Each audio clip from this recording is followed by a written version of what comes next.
dukomeje kubashimira mwe mwese mukomeje kubana natwe muri gahunda zinyuranye. Uyu ni umwanya w'amakuru ku buryo burambuye yo kuri uyu mugoroba mugiye kuyegezwaho nanjye w'ababyeyi Jeannette.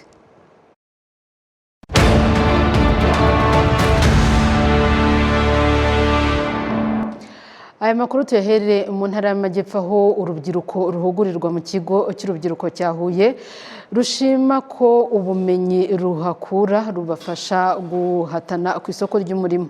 Rwifuza ko ariko bene ibi bigo byakira umubare munini kugira ngo barusheho no guteza imbere imirenge yabo y'icyaro. Consolate Kamagajo arakomeza.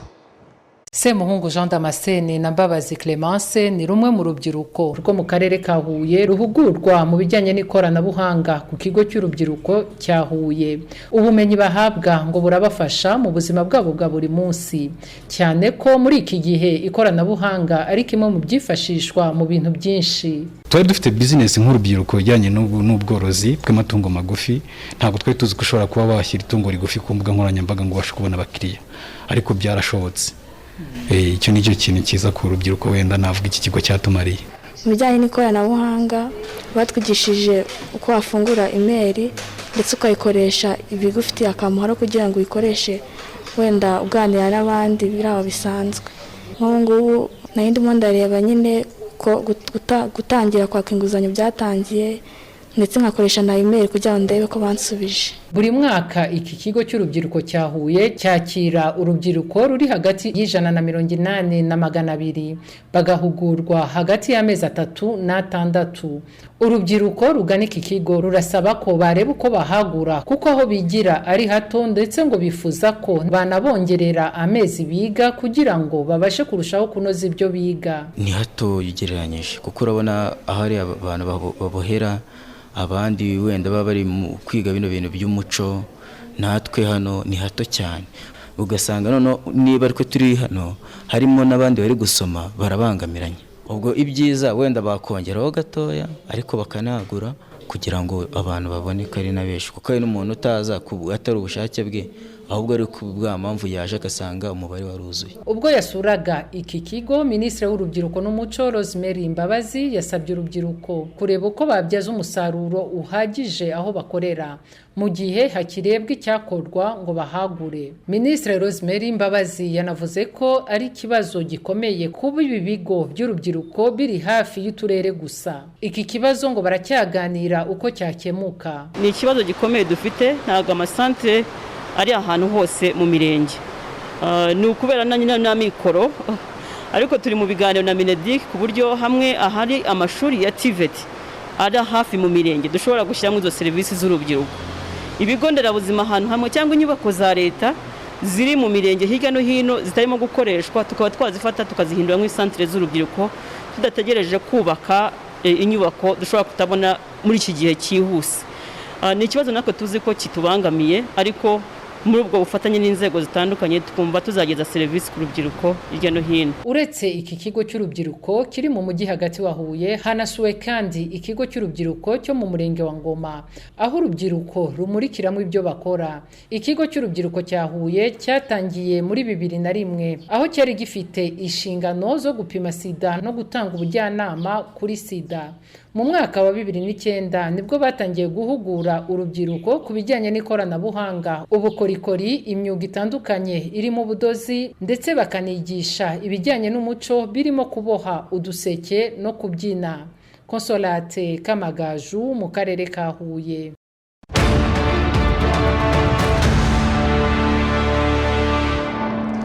Twerekeze mu burasirazuba bw'igihugu by'umwihariko mu karere ka Kayonza, aho abatuye muri uyu mujyi bavuga ko biteguye gukomeza gutanga inkunga yose ishoboka mu iterambere ry'imihanda y'uwo mujyi kuko bazi uruhare rwayo mu kongerera agaciro aho batuye. John Bicamumpaka. Mu gitondo cya kare Tuyisenge Françoise afashe igare rye, igikoresho cyesha imibereho ya buri munsi. Karere ka Kayonza katangije ibirometero 7 n'igice, no kuvuga ibirometero 3 mu mujyi wa Kabarondo, ariko naha mu mujyi wa Kayonza batangiza kilometero 4. Ni imihanda ishobora kurangira mu kwezi kwa 4 niba ibikorwa bikomeje kugenda neza.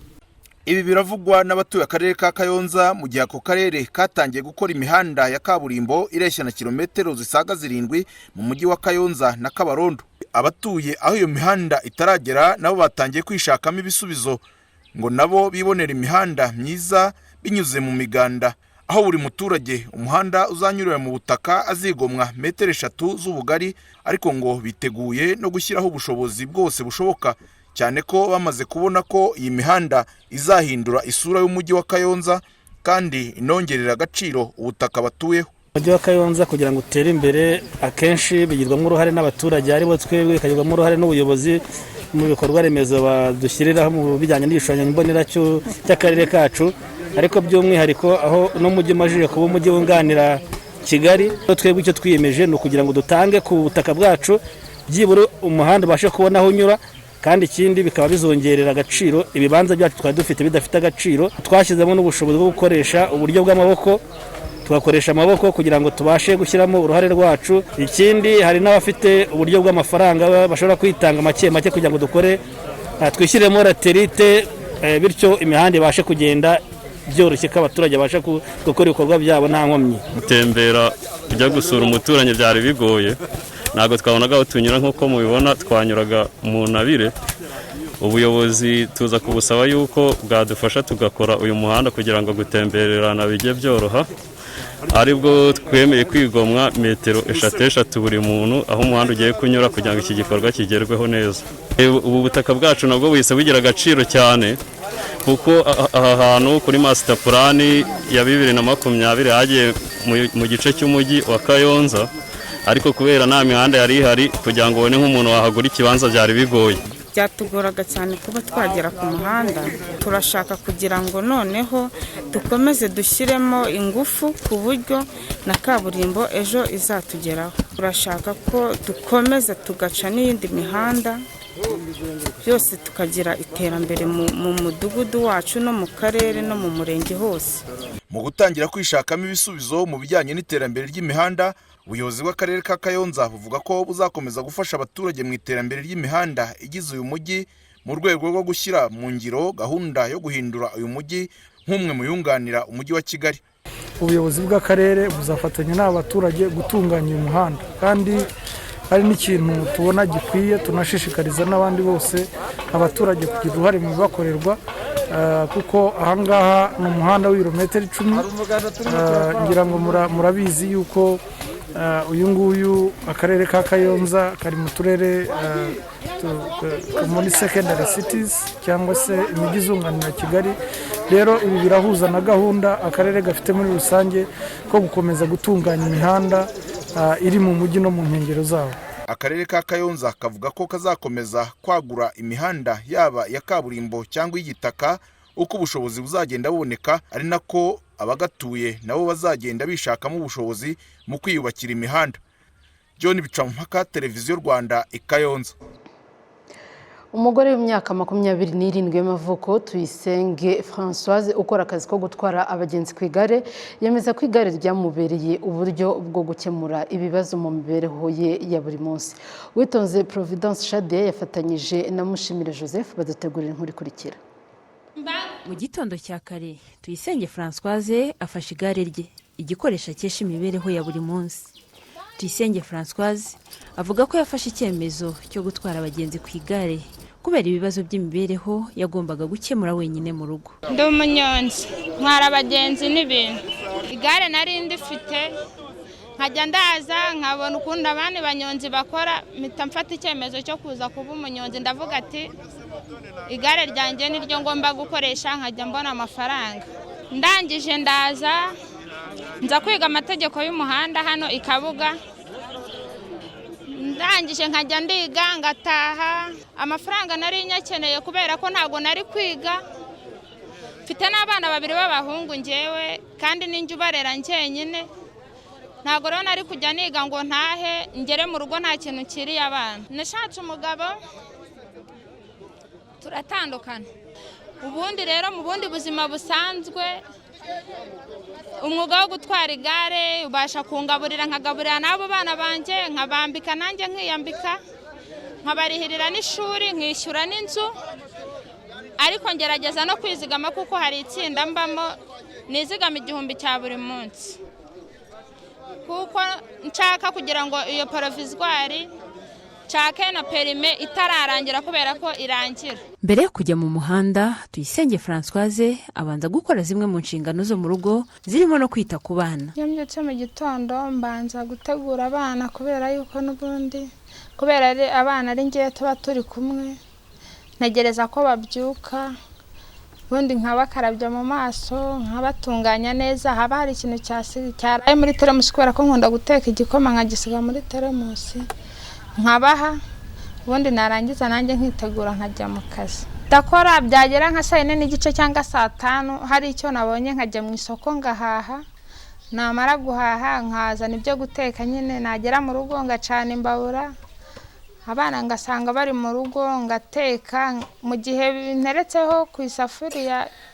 nkabakarabye ndangiza kubakarabya bihiye nkabagaburira ubundi nanjye nkarya nkongera ngasubira mu kazi. Tuyisenge Françoise ari muri koperative y'abatwara abagenzi ku igare ikabuga mu mujyi wa Kigali. Niwe mugore wenyine mu banyamuryango 150 bayigize. Bose bishimira imikorere ya Françoise, ikintu bahuriraho na bamwe mu bagenzi Tuyisenge ajya atwara. Arabishoboye cyane. Ese kuva yaza ntago arakora impanuka turatwarana. Ni umuntu ubona nta kiyonga afite no mu kazi. Afite ishyaka ryo gukomeza gukora dore ko tunigana amategeko y'umuhanda. Uba wumva intekerezo zanjye n'iziwe cyangwa n'iz'uwo mugenzi wanjye. Uba wumva ko afite intego. Adutwara neza urebye ibintu akora si ugushakisha wagira ngo ni ibyo yagize umwuga kuva kera. Uyu mukobwa iyo musanze ku muhanda nta wundi muntu mba numva natega. Yanze kujya mu ngeso mbi zitandukanye harimo uburaya, harimo kuhagarara ku muhanda agasabiriza abateka nkoresha imbaraga zanjye. Ye rero nabonye ari iby'agaciro navuga nti umuntu nk'uyu ntawe utamuteza imbere. Françoise ataratangira akazi ke ngo ubuzima ntago bwari bumeze neza kuko indi mirimo yakoraga itamufashaga gutunga umuryango we. Nacuruzaga indugu duturiye ikiyaga cya Mugesera Karenge nkajya kurangura indugu. Iri gare nari ndifite niryo nagendagaho ngiye kurangura indugu. Ngereranyije ukuntu bimeze ubu ngubu nuko mbere nari mbayeho. Ubu nibwo mbona mbayeho neza kuko mu buzima nabagaho mpangayitse numva ngomba kwitekerezaho mvuga se abana babiri kubarera ndi njyenyine dore ko ndi imfubyi nkumva ari ibintu bimbangamiye binangoye. Gucuruza indugu najyaga gucuruza ari muri corona bakanatwirukankana ngo nta sanitizer ngo nta mazi mfite ngo ncuruza ibintu biribwa mbese nkabona birambangamiye. Ariko ikintu cyanshimishije kurushaho nuko nageze muri kano kazi aka kazi nkakisangamo ari naho ibyishimo byanjye ahantu wabibonera dore ku igare ryanjye nanditseho ngo byaje gukunda. Nubwo akazi akora kamufasha gutunga umuryango we, Françoise afite intego yo gutera indi ntambwe akiteza imbere kurushaho. Kujya mu muhanda naje mu muhanda maze ibyumweru 2 niga amategeko y'umuhanda. Urumva rero yuko icyifuzo cyanjye nyamukuru ni ukuba naba umumotari nkava ku igare nkazamuka nkabona moto. Mba ni kuvuga ati igare nzaritwara ninzamuka nkagera kuri moto igare sinzarigurisha nzahera ubwo ngubwo nyigisha abana banjye na moto uko nyitwara ngenda nkura nyigisha abana banjye ku buryo mba numva ko abana banjye hatazabura umwana uzasigara mu kazi kanjye nakoze. Tuyisenge Françoise ni umubyeyi w'abana 2. Iyo umunsi we wagenze neza mu kazi ngo abasha gukorera amafaranga 3,000 akizigamira agahahira umuryango ukwezi kwashira akishyura n'inzu. Uwitonze Providence Shadia i Kigali. Arakoze mugenzi wacu. Andi makuru twabateguriye tubabwire ko nyuma yaho kaminuza mpuzamahanga y'ubuvuzi n'ubuzima kuri bose University of Global Health Equity iherereye i Butaro mu karere ka Burera ishimiwe n'ishami ry'umuryango w'abibumbye rishinzwe uburezi n'umuco UNESCO kubera uruhare rukomeye mu guteza imbere imibereho y'abaturage. Umuyobozi wungirije w'iyi kaminuza Dr. Agnes Binagwaho avuga ko kwita ku baturage ari imwe mu mpamvu zatumye iyi kaminuza ishingwa. On a choisi d'avoir une université dans un milieu rural. Vous savez que les jeunes dans le domaine médical, clinique, paramédicale ou dans le domaine de la... Twahisemo gushyira kaminuza mu cyaro. Muzi ko abakiri bato biga ibyerekeye ubuvuzi akenshi bigira mu mijyi. Iyo barangije kwiga rero bagorwa no kujya gukora mu turere tw'icyaro haba mu Rwanda cyangwa se mu bindi bihugu.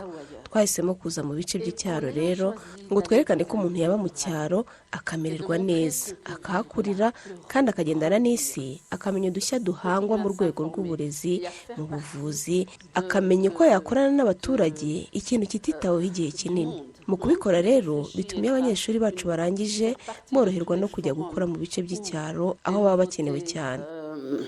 Secret dans le domaine académique, dans le domaine clinique, dans le domaine de la délivrance des soins, dans le domaine des liens avec la communauté, ce qui est une obligation des universités qui a tellement été négligée. En montrant cela, nos étudiants, une fois qu'ils ont leur diplôme, travaillent plus volontiers dans le milieu rural, là où il y a le plus de besoins. Dr Binagwaho kandi avuga ko gufasha abaturage guhindura ubuzima ari ikintu bazakomeza kwitaho. Les personnes dans le domaine académique vont dans les écoles environnantes pour apprendre l'anglais, améliorer l'anglais des... Abakozi ba kaminuza bajya mu mashuri adukikije kugira ngo bahugure abarimu n'abanyeshuri mu rurimi rw'icyongereza, ariko nanone batumira abanyeshuri muri kaminuza yacu bakabereka laboratwari, bakanabakundisha siyansi, banabereka ibyo badashobora kubona mu mashuri yabo. Ikindi twafashije abaturage guhanga imirimo igera ku 150 hanze ya kaminuza, yiyongera ku bantu barenga 1000 dukoresha mu bwubatsi kuko turacyagura inyubako. Dufasha kandi guverinoma mu bukangurambaga mu buzima nko kurwanya covid. Mbese navuga ko ubuzima, guteza imbere ubukungu n'imibereho myiza y'abaturage biri mu nshingano zacu nka kaminuza. Donc la santé, le bien-être et l'amélioration socio-économique sont dans notre mandat d'université. Muri Mutarama 2019 nibwo iyi kaminuza mpuzamahanga y'ubuvuzi n'ubuzima kuri bose yatashywe ku mugaragaro. Kuri ubu ifite abanyeshuri 156 kandi buri mwaka isohora abanyeshuri 24 baba barangije icyiciro cya gatatu cya kaminuza mu buvuzi n'ubuzima. Indi nkuru twabateguriye nuko mu ntara y'Iburasirazuba havugwa ikibazo cy'uko ihame ry'uburinganire hari inzego nyinshi ritaragaragaramo, ariko mu gukemura iki kibazo ubuyobozi bw'intara bufatanyije n'urwego rw'igihugu rushinzwe kugenzura iyubahirizwa ry'ihame ry'uburinganire hagati y'abagore n'abagabo hamwe n'abandi bafatanyabikorwa ngo batangije gahunda yo kurebera hamwe uburyo iki kibazo cyakemuka. Nayituriki Anisette arakomeza. Ku izo nzego zitandukanye ngo byari ngombwa kuko muri iyi ntara hakigaragara kutimakazwa kw'ihame ry'uburinganire ku kigero gikwiye. Urugero rwa hafi rugaragaza iki kibazo ni mu miyoborere y'inzego bwite za leta mu nzego z'ibanze. Mu turere 7 tugize iyi ntara mu bayobozi batwe umugore n'umwe bingana na 14%, naho abanyamabanga nshingwabikorwa b'uturere naho harimo umugore umwe muri 7 nabyo bingana na 14%. Ni mu gihe abanyamabanga nshingwabikorwa bayobora imirenge yose uko ari 92, abagore muri bari 10, naho abayobora utugari twose tugize iyi ntara abagore ari 126, mu gihe abagabo ari 368. Hagaragara isura mu gihe itegeko nshinga ryo rivuga ko byibura buri rwego abagore batajya munsi ya 30%. Kureba icyakorwa ngo iyi sura ihinduke ni ngombwa nk'uko bishimangirwa n'umuyobozi w'urwego rw'igihugu rushinzwe kugenzura iyubahirizwa ry'ihame ry'uburinganire, Rose Rwabuhihi. Urumva ikibazo tunafite nuko abantu bumva ngo ni ikibazo cy'imibare gusa ngo harimo abagore bangahe harimo abagabo bangahe. Icyo ni ikibazo kimwe mu bindi. Ariko n'abarimo barakora iki? Kitegerezo twatanze nuko tugomba kwibaza ibibazo biri pertinent bihamye kugira ngo buri muntu wese agire amahirwe. Ni system tugomba kubaka kugira ngo hatagira ubura amahirwe igihugu cyamuhaye. Ku ruhande rw'ubuyobozi bw'inzego z'ibanze bavuga ko iyi gahunda ije kongera kubibutsa inshingano abayobozi bafite zo gukomeza kwegera abaturage bakarushaho kwimakaza ihame ry'uburinganire no guha amahirwe angana abana bose, kandi bagomba gushishikariza igitsina gore gutinyuka nka basaza babo. Madamu Niyonagira Natali ni umuyobozi w'akarere ka Ngoma, akaba n'umugore rukumbi uyobora akarere kamwe mu ntara y'Iburasirazuba. Umukoro wo ni munini nk'uko mwabibonye, dufite ibyuho hirya no hino, dufite ibyuho mu baturage mu mirimo itandukanye ijyanye n'ubuhinzi, ariko ikigaragara nuko tugifite n'icyuho mu mirimo itanga cash, itanga amafaranga afatika. Rero icyo tugiye gukora ni ubukangurambaga, kwegera imiryango, kuko ntiwakangura umugore usize umugabo. kuko inshuro nyinshi ushobora gusanga hari n'ibyo umugore adakora kubera ko umugabo wenda yabimubujije. Icyo gihe rero n'ubukangurambaga ku miryango kuri bose, tuzajya mu bigo by'amashuri, tujye mu baturage mu nteko n'ahandi hose duhurira mu muganda. Icyo tuzajya dukora ni ugufatanya n'inzego zaba iz'abagore zatowe, inama njyanama, tukamanuka tukabwira bariya bagore ndetse n'abagabo, ariko cyane cyane abagore nk'uko twabibonye ko harimo icyuho, bakumva bagomba kwigirira icyizere kandi bakagira n'uriya muco wo guhatana kugira ngo babashe kugera kuri byinshi basaza bacu bageze. Urwego rw'igihugu rushinzwe kugenzura iyubahirizwa ry'ihame ry'uburinganire rufatanije n'intara y'Iburasirazuba bemeza ko bafashe ingamba n'abayobora uturere ko harimo kongera intege mu bikorwa byo kubahiriza ihame ry'uburinganire. Nayiturike Niseti mu ntara y'Iburasirazuba. Naho miliyari zisaga 22 z'amafaranga y'u Rwanda nizo umushinga Give Directly umaze guha abaturage mu mirenge 5 yo mu karere ka Gisagara. Buri muryango uhabwa amafaranga atishyurwa agera hafi ku bihumbi 800. Abamaze kuyabona bakaba bavuga ko byahinduye imibereho yabo. Turabikurikira mu nkuru irambuye tugezweho na Consolate Kamagaju. Urumva Give Directly ni impano y'Imana yaduhaye irakabaho. Ibyo twavuga tukoreye n'ibyishi. Abatuye mu murenge wa Kansi hashize hafi umwaka umwe babonye aya mafaranga y'inkunga ya Give Directly. Umuturage ahabwa aya mafaranga akayakoresha ibyo ubwe yihitiyemo. Mboneye Patrice utuye mu kagari ka Kaboti aravuga ko ibi byahinduye imibereho ye, aho yaguzemo inyana ndetse anasana inzu ye. Iki gikorwa akaba ari nacyo benshi bakoresheje aya mafaranga nk'uko byumvikana mu buhamya bwa Mboneye Patrice na Elizabeth Nyirangendahimana. Aya mafaranga icyiciro cya mbere maze kuyabona, hari imirima natishaga itera nishakiye ifumbire nguramo inyana nubira hakiri mu rugo.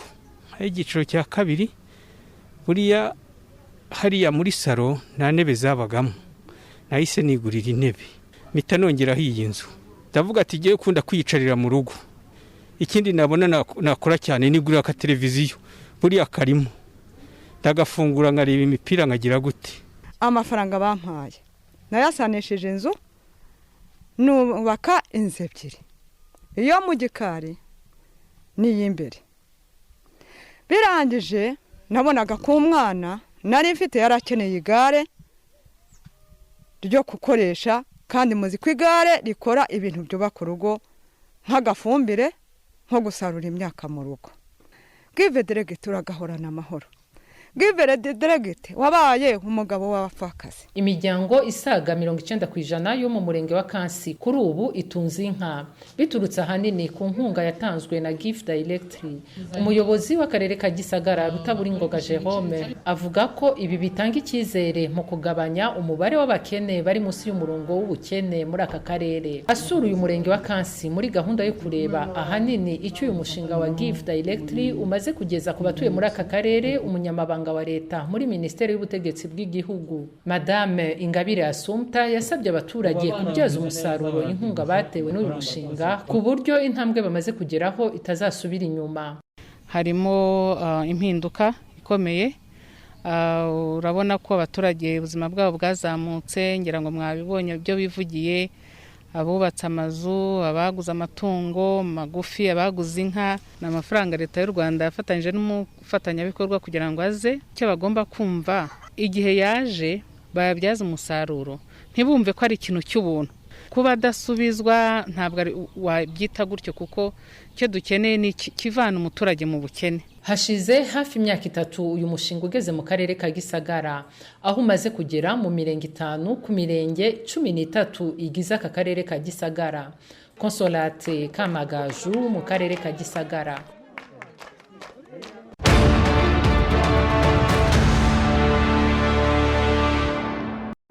Reka amakuru tuyasoreze mu mikino, aho ishyirahamwe ry'umupira wa volleyball ritangaza ko mu gihe kitarenze imyaka 2 ikipe y'igihugu y'u Rwanda mu bagabo no mu bagore igomba kuba iri mu makipe 3 ya mbere muri Afurika.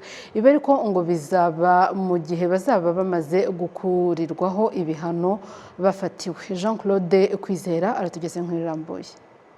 irushanwa ry'igikombe cya Afurika cyabereye mu Rwanda umwaka ushize 2021 ryegukanye n'ikipe y'igihugu ya Tunisia ndetse ishyanga ry'umukino wa volleyball mu Rwanda rifatirwa ibihano nyuma yo gukinisha abakinnyi badafite ibyangombwa bikanatuma n'umusaruro uba mubi muri iryo rushanwa. Byatumye rishyirahamwe ritangira kubaka volleyball ishingiye ku bakiri bato kanashingira cyane ku cyiciro cya kabiri ubundi kitabagaho. Hari amasantere d'entraînement, hari n'amasantere d'excellence. Ayo masantere rero abafite abakinnyi batangiye kuzamuka baba bari muri primaire kuko tugira gahunda yo kugira abakinnyi bari muri primaire baba bari mu wa gatanu no mu wa gatandatu tubitaho dufite n'abatoza tuba twarahuguye abakinnyi bavuyemo nibo bajya muri za centre d'excellence bakagenda bakurikiranwa abo batoza nabo bahabona amahugurwa.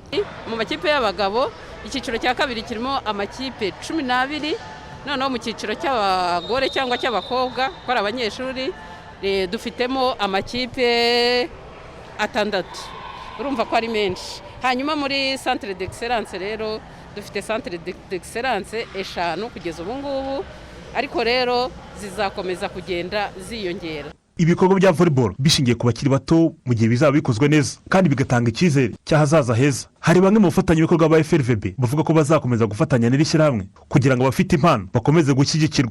Abakurikirana umukino wa volleyball mu Rwanda kimwe n'abafite aho bahuriye n'ishyirahamwe ry'umukino wa volleyball bavuga ko kuba haraciyeho iminsi nta marushanwa byadindije abakinnyi binazahaza bikomeye ikipe y'igihugu. Cyakora mu gihe hagira igikorwa amarushanwa agakomeza kwiyongera ngo bizaba byiza ku ikipe y'igihugu ndetse no ku makipe yose muri rusange. Ikintu badufasha cyane ni ugutegura amarushanwa menshi kandi ahoraho. Nibyo byerekana abakinnyi n'abashyashya nabo bakabasha kuboneka yaba abana bazamuka. Ariko iyo ukinnye irushanwa rimwe ukamara amezi 2 utarakina irindi icyo gihe na discipline ku mukinnyi irangirika ugasanga ntago yakevuriwe neza nk'uko yakagombye kuba yevuriwe igihe akina competition zihoraho kuko umukinnyi burya agirwa na competition. Intego y'ishyirahamwe ry'umukino wa volleyball mu Rwanda ni ukuza nibura mu makipe 3 ya mbere muri Afurika mu cyiciro cy'abagore ndetse mu cyiciro cy'abagabo. Muri gahunda yabo harimo no kongera amarushanwa ndetse bakanavuga ko mu gihe ibihano rishyirahamwe ryafatiwe bizaba byakuweho hazakorwa byinshi. Hari n'imikino turamutse dufunguriwe tugomba kwitabira yo kujya muri Commonwealth izaba mu kwezi kwa 8 competition mu kwa 3 ni beach volley. Hari na GMT igomba kuzaza, hari no kwibuka Rutsindura, hari n'abandi bazagenda baza, ari ibigo bikomeye bakereya izi tournoi kugira ngo nabo bamamarize muri volleyball. Dufite icyizere, hari abantu benshi tugenda tuganira, barriere dufite gusa ni bya bihano by'agateganyo ariko nabyo dufite icyizere ko mu by'ukuri bazabikuraho tugakomeza gahunda ya federation. Biteganyijwe ko shampiyona volleyball izatangira nyuma y'irushanwa ryo kwibuka jenoside yakorewe abatutsi mu karere ka Gisagara. Shema Ivani, i Kigali. Arakoze rero umugenzi wacu mwabyumvise ko atari Jean Claude Kwizera ahubwo ni Shema Ivan ariko barafatanyije ni nabo batugejeje ku musozo w'amakuru twe twabateguriye ariko mbere ko mbasezera byose ingingo z'ingenzi twagarutseho. Urubyiruko ruhugurirwa mu kigo cy'urubyiruko cya Huye rurishimira ko ubumenyi ruhakura burufasha guhatana ku isoko ry'umurimo.